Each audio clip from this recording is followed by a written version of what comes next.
আসসালামু আলাইকুম ওরহমতুল্লাহি ওবরকাতুহ। একবার হজরত আদম আলাইহিস সালাতু ওয়াসসালাম বললেন, হে পরওয়ারদিগার, আপনি তো আমাকে বিপদগামী করার জন্য ইবলিসকে শক্তি দিয়েছেন, তাকে কিয়ামত পর্যন্ত হায়াত দিয়েছেন। এখন আমি আপনার সহায়তা ছাড়া বা সাহায্য ছাড়া এই শয়তান থেকে আত্মরক্ষা করব কিভাবে? সুতরাং আমার উপায় কি আপনি বলে দিন। আল্লাহ তাআলা বললেন, তোমার কোনো সন্তান জন্ম লাভ করলে ইবলিস ও তার অনুচরদের অনিষ্ট থেকে তাকে রক্ষা করার জন্য আমি ফেরেশতা নিযুক্ত করে দেব। সুবহানাল্লাহ। হযরতে আদম আলাইহিস সালাতু ওয়াস সালাম বললেন, হে আমার প্রতিপালক, আরেকটু বৃদ্ধি করে দিন বা সহজ করে দিন। আল্লাহ তাআলা বললেন, বান্দারা যদি একটি নেক কাজ করে, ভালো কাজ করে, তাহলে একটি নেকির কাজের বদৌলতে আমি 10 গুণ সওয়াব দান করব। শুধু তাই নয়, তার চেয়েও আমি বেশি দান করব।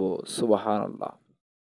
আর একটি যদি পাপ কাজ করে, এই পাপ কাজের বিনিময়ে একটি গুনাহ লেখা হবে। আর এই বান্দা যদি আমার কাছে মাপ চায়, আমি মাফ করে দেব।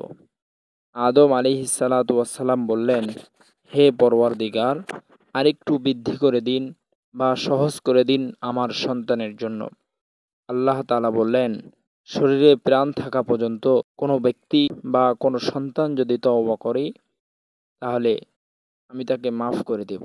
আদম নবী আবার বললেন, হে প্রতিপালক, আরেকটু বাড়িয়ে দিন।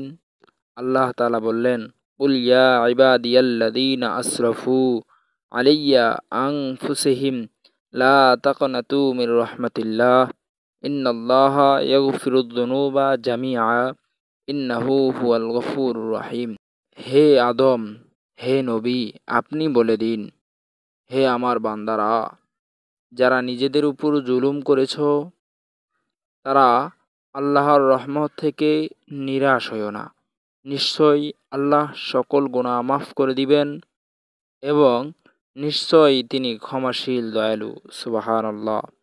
প্রিয় দর্শক, আমরা আলোচনা থেকে জানতে পারলাম, আমাদেরকে বিপদগামী করার জন্য যদিও বা ইবলিসকে দিয়েছেন আমাদের পেছনে, কিন্তু তাকে হটানোর জন্য আমাদেরকে শক্তিও দিয়েছেন।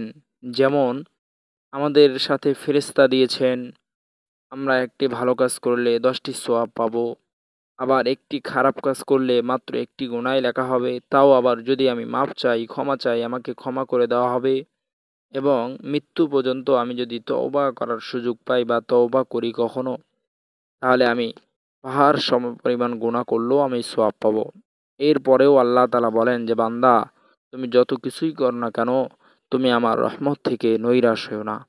আল্লাহ রব্বুল আলামিন আমাদের সকলকেই আলোচনাটি বোঝার এবং আমল করার তৌফিক দান করেন। আমিন।